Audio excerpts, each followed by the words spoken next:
Hi, this is Stan, and you are in for a treat today because you're going to learn more by accident than most places by design, because we have an audition for a podcast program.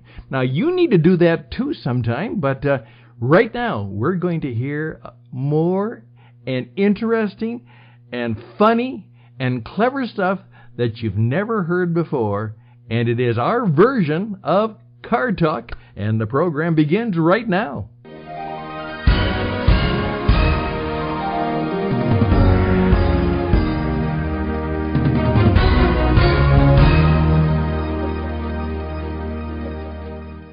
Hi, this is Stan once again for our What It Takes Radio Weekend Edition, where we just have all kinds of interesting ideas. Take a time off from all of the workday stuff and all of that workday mess and news and just, hey, during the weekend, let's think about things that are really important and things that are fun to think about. Interesting ideas. And one of the ideas we have is I discovered a gentleman who has everything there is to know about Route 66, and he's fascinating. But I found out that he not only is a Route 66 guy, he's a car guy. And Jim Hinckley, welcome to the program. Well, sir, thank you. With an introduction like that, I'll probably need a bigger hat. Well, that will cause my head to swell a bit. Well, let me just say this. Hey, Jim is doing what you should do. He's an adventurer, he's an entrepreneur, and he's done a number of things, but now he's trying to think, maybe I should do a podcast. I like to talk, I like to meet people, and I love cars. And so we're trying to decide what kind of car program he should do. And so you get to listen in to his self-audition. Does that describe it, Jim? Well, that's pretty good, Stan. Pretty good. Okay. It's your turn. Your town. I'm not even sure where to begin. I started out my writing career with, people told me I had a God-given gift for telling people where to go. And I spent most of my life on the road, truck driving. My folks teased me that I was potty trained on the road.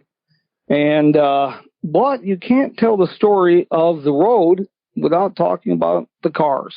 And you can't tell the story about the cars without talking about the people behind them. So one thing led to another, and now I've written a few books and written a few articles. I've launched Jim Hinckley's America's a multifaceted travel program. But the one component that I haven't really added to the mix, if you will, is a program about the vehicles and the people behind them. And I think that's the next step in this evolution. It's a pretty interesting story when you think of that the first person ever struck and killed by an automobile in the United States was and I'm not sure how slow Mr. Bliss was, but he was struck and killed by an electric taxi cab in New York City in the 1890s. And you start thinking about all these different stories to be yet to be told. And my pa always said it was better to fill the head with useless knowledge than no knowledge at all. And stories of the auto industry and the men behind it, and the women behind it. You know, there's a lot of information there to fill in those empty spots. For example, like David Buick. We know the name Buick from his automobiles, but a lot of people don't know that Mr. Buick gave us the cast iron bathtub. He patented the method for fixing porcelain to cast iron, and he had a very successful plumbing business. And David Buick's life story is kind of tragic. It's a story about every time a man's ship comes in, he's down at the train depot. He just misses it entirely. And it's stories of inspiration. People like Charles Nash, a forgotten, abandoned orphan who grows up to become the president of Buick at about age 24 and the president of General Motors and launches his own automotive empire. A true rags to riches story. And it's stories of people like Walter Chrysler and Louis Chevrolet and Henry Ford and some of the forgotten people like John Willis and Ralph Teeter. Ralph is an incredible story. He is the inventor of cruise control. and he perfected electric razors and gyroscope mechanisms for torpedoes. But the most amazing thing about Mr. Teeter, and speaking of inspirational stories, Mr. Teeter was blind since age 5. These are the kind of stories I'd like to share, stories of inspiration, stories that provide a laugh, stories that, well, when people look at their Ford, they see something different. They think about the people behind that name. And that's kind of the direction I'd like to go with this. This is fascinating. I'm already ready to sign up. Well, tell me more. Well, you know, really, this whole thing is rooted in, I don't want to turn this into a therapy session, if you will, but all my writing projects, my presentations, my speaking engagements internationally, a lot of them center on Route 66, but that's intertwined with the auto industry. And I try to add depth and context to subjects, to things that are flat. We think of Route 66, we think of neon and tail fins. And we forget about some of the great, exciting chapters like the Bunyan Derby, the Transcontinental Foot Race, things of this nature. And it's the same with the auto industry. We mention antique cars, we think of Ford. We don't realize that there were over 3,000 automobile companies in the United States during those years. And each was innovative, and each was contributed to the evolution of the auto industry. Some were manifestations of extreme eccentricity, and others were truly brilliant, outside-the-box thinking that was decades ahead of their time. For me personally, it all really goes back to a quest. I was trying to find information about my grandfather. And the short version of a very, very long story is my father passed away last year in the house he was born in on Hinckley Boulevard in Vandercook Lake outside of Jackson, Michigan. And as a boy, we'd go visit my grandmother, and there was a picture on the mantle of my grandfather and Henry Ford on the front porch of the house. Well, my grandfather was born in 1865, so I never met the fella. But every time I'd ask my dad or my grandma about this, I always got pretty much the same answer. My grandma would say, well, Fred and Henry did things together. That was it. My dad never talked about the past at all. What do you want to know about that for? That's over. That's then. In his later years, I did a recording with him just before he passed, and he mentioned meeting Henry Ford several times. So my quest to know more about my grandfather led to, it fueled a growing hunger to know more about that period, 1885 through World War II. And it's an extraordinary time period. Just imagine, if you will, Buffalo Bill Cody buying a Michigan Roadster in Kalamazoo, Michigan, and learning to drive. Buffalo Bill Cody being a board member for the directors of the National Old Trails Road Association, which was a predecessor to Route 66. Imagine a Civil War veteran entering an automobile race in 1909. And the stories just keep building and building. And it's not just men. We have the Patterson Greenfield Automobile Company, a great story, never told. Here's a family that started out, the founding of the company. He was born a slave, learned a bit of blacksmithing. After the Civil War, he moved north, started a blacksmith shop, then started building carriages and wagons. And after the turn of the century, well, he and his son started building automobiles. And it wasn't an overly profitable endeavor, so they did what they do best. They started building bodies for automobiles, bus bodies for companies like Corbett, a truck builder in North Carolina. And you have things with women. For example, like say, better to fill the head with useless knowledge than no knowledge at all. But the electric windshield wiper, the first person to take a patent out was a woman. And turn signals, brake lights, all invented and patented by women. And then you have stories, incredible stories of cross-country trips in 1901, 1903, and the things these people went through. They were true pioneers. And Some of the stories are comedic, some are dark, all are inspirational. But these are the kind of things I would like to delve in more with a program about the automotive industry. And it's centered on the American auto industry, but there too, this is an international situation. For example, if you want to stir up some people, tell them that Chevrolet is an import. That'll get some attention. Louis Chevrolet was born on Christmas Day in a part of Switzerland that later became France, and he came to the United States in the employ of Fiat. So there's an international component to this as well. The fact that American Bantam, that company became the cornerstone for Japan's first automobile company, Datsun.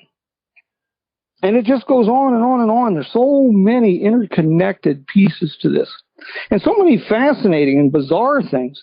Can you imagine, Stan, creating an automobile with laminated paper mache body panels on wood framing? No. Really? I'm thinking it's a good idea. Or creating a car with a 154-inch wheelbase that has 8 wheels, because in your mind, if you have 8 wheels, your tires will last longer. And then you have things like the Stanley Brothers. Even if you're not a car enthusiast, most people have heard of the Stanley Steamer. Well, the steam car that the Stanley Brothers built was one of their later endeavors. These two identical twin brothers started out as musicians. They were both loved the violin. They had an uncle teach them how to make violins. That remained a hobby for the rest of their life, manufacturing violins. But they invented their first claim to fame, aside from that, was they developed a dry plate photographic process that led to the film negative, and they patented it. And they sold those patents to fund their automotive enterprise. They sold those patents to a fellow named Eastman, who went on to put together a nice little company called Eastman Kodak. And, of course, the Stanley Brothers continued with their automotive endeavors, but they had other things they were involved with. A hotel in the movie The Shining in Colorado. It was a resort built by the Stanley Brothers. And, we talked about Route 66 when we got this thing going, Stan, but, that too is part of the story, the development and evolution of the U.S. highway system. Kind of late coming. We didn't have a real highway system until 1926, and believe it or not, it was 1952 before US 6 was fully paved at the Utah-Nevada line. So I think this would be really, we could really give people lots of information if they end up on Jeopardy. We could give people lots of information if they're fascinated with cars, if they're fascinated with people, if they want inspirational stories. If they want stories they can use when they hit rock bottom, they can look at people like David Buick and say, God, I thought I had it bad. Oh, my goodness. Provide all kinds of inspiration. Now I want to hear the story of David Buick, but that would be a good first episode, wouldn't it? Yeah, David Buick is quite the character. He did very well with his plumbing business. He was an immigrant to the United States, and he had quite a plumbing business going, got involved with automobiles, and patented one of the first valve-in head engines and started a little company there in Jackson, Michigan. And but he just was so obsessed with tinkering and inventing, and he had no head for business. And so he was going nowhere. And around 1900, 1901, the auto industry had morphed from literal circus sideshow curiosity, something Montgomery Ward said, take the children to see before the fad passes, into million-dollar industry, multi-million-dollar industries. And everybody wanted in on it. It was like the Wild West. And Benjamin Briscoe and his brothers, Benjamin was a sheet metal manufacturer out of Detroit, desperately wanted in on the auto business. So he invested in David Buick and lost a bunch of money. And he was so happy to unload that company and sell it to a fellow named William Durant. And Mr. Durant used Buick, the company, as the cornerstone to build General Motors. And unfortunately, part of the package was David Buick. And the poor man just got drug around, and finally he went out on his own. And, well, short version of the story, when he died, he was working the information desk at the Detroit Library. Oh, my goodness. Well, Yes. Jim, as I said, I'm looking forward to the program because I will not only love to produce your program, but I will be one of your biggest fans, and I know that a number of people would love to hear the stories. And I can sense a little deeper stuff because what you're talking about is a spirit of creativity, of entrepreneurialism, of risk-taking, of connectedness that is part of the really, as you say, the American story. That's Yes. part of our greatness. Well, just a quick story. Another one, as I mentioned Charles Nash earlier. Charles Nash is one of my heroes, I guess you might say. He was bound out as an orphan, and what that meant was if you couldn't pay for your kid, take care of him, you could drop him off at the courthouse, basically. And he had a very rough upbringing from that point. Left at one point, ran away as a young man, went to work on farms, went to work in a store, largely self-taught, working a job, putting himself through school, buying books. And I believe he was like age 24. He ended up as the GM of Buick. And he started out as a cushion stuffer. Let me see if I can get away from that. Is your dog chasing the car? No, it's the neighbor's dog. Well, we're just sitting here on the porch talking cars. Bound to happen. It is. But Mr. Nash, he went to work for Mr. Durant when Durant was co-owners in the Durant-Dort Wagon Company, and they had another company, the Flint Road Cart Company. And they hired Charles Nash as a cushion stuffer. And Mr. Nash proved his worth quickly, moved up through the company, and when Durant got into the auto business, he pulled Nash along with him. And Nash became president of Buick, and then he went on to become president of General Motors. And then he started his own automobile company, the Nash Automobile Company, Nash Ramblers, Jeffrey 4x4 trucks. And he had really interesting business practices. He didn't want an office door because he wanted to be approachable. And when they installed new equipment in the factory, he would put on overalls. And he would be there during installation. He would learn the equipment, and he would work with the men on the factory floor to learn how the business worked. And he took care of his people.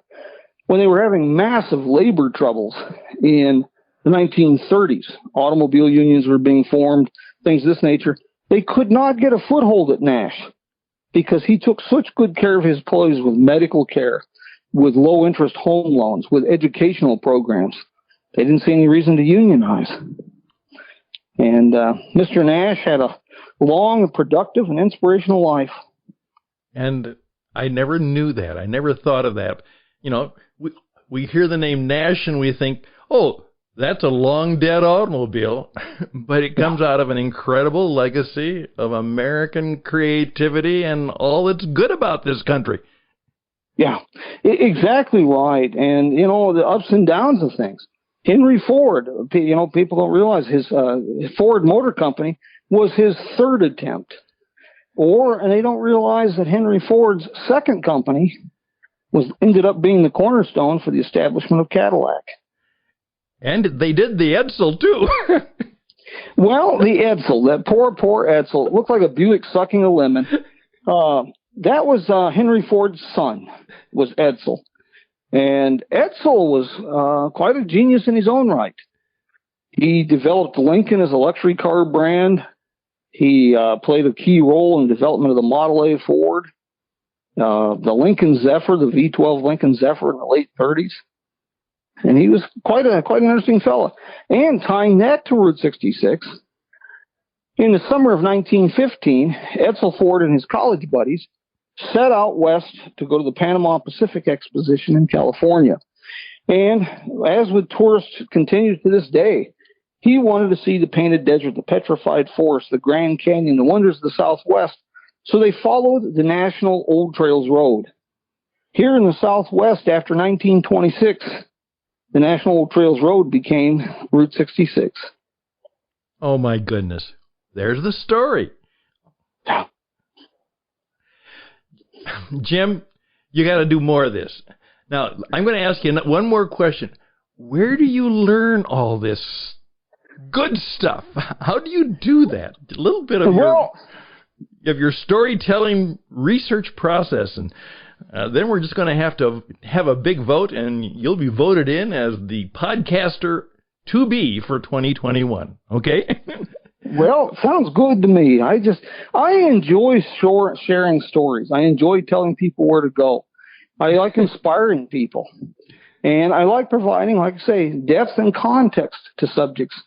And I like showing people that, contrary to what we learned in high school, history is not as boring and dead as an insurance seminar. Well, I've been to a number of those, and they are. Well, tell people right now how they can reach out to you. You've got Jim Hinckley's America, and he's got Route 66, and obviously he's got a lot of other interests. And we're going to try and see if we can start a new phenomenon. Jim Hinckley's Car Talk for America will be the new Car Talk stories. How can they reach out to you? Well, real simple. JimHinckleysAmerica.com. And it's Hinkley. So it's Jim Hinckley's America. And .com is my website. And I'm also Jim Hinckley's America on Facebook. And there they can reach out to you and find out that you do lots of things. Most of them legal, right? Well, it all boils down to this. My dearest friends and I are used to eating on a regular basis, and I'm doing everything I can to continue doing that. And if I can continue doing that and provide a smile, a little inspiration, tell a few stories, life doesn't get much better than that. That's truly a blessed fella. You are blessed. And I can guarantee you, just by the smile you've put on my face, and as I can oftentimes say, one of the best things is to learn more here than you could by things or designed. People try to design learning, and here, you learn by accident, and you have fun doing that. So that's great. Great stuff. So they can reach you out at that thing, and you sign off, and we'll get back to you. And I think we're going to try to put together Jim Hinckley's America. And why don't you suggest a title for him, all right? What would be the title of this great program that he's going to do that might just reach most of the world, but truly Jim Hinckley's America? Jim, all the best and blessings to you, and we'll be in touch. Thank you, Stan.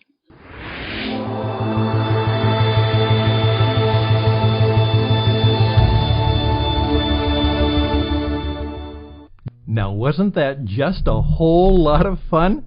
Jim is a remarkable guy, and the stories, and the stories, and the stories. And I found this so deeply connected to so many good things. He's an interesting man with interesting ideas, and I'm hoping that he will decide that he's going to be a regular part of the podcast experience so he can share all of his delightful stories, wisdom, insight, truth, and certainly a wonderful sense of humor with all of you. And so we're glad that this is what we're all about. Interesting Ideas is a weekend edition of What It Takes Radio, and we're hoping that people just like you and Jim will decide that you want to have hey, may I audition too? Well, Jim passed his audition, and you probably will too. So why don't you raise your hand? Okay, I see that hand, and just say stanhouston@gmail.com, stanhouston@gmail.com, and tell us a little bit of your story. And you know what? We'll certainly be in touch with you. And perhaps you too will be on worldwide radio with your story, with your interesting ideas and your interesting personality, and something that'll make the world smile and perhaps be just a little bit better from that day on. All the best and blessings to you all. I'm Stan Houston for Interesting Ideas. Bye for now.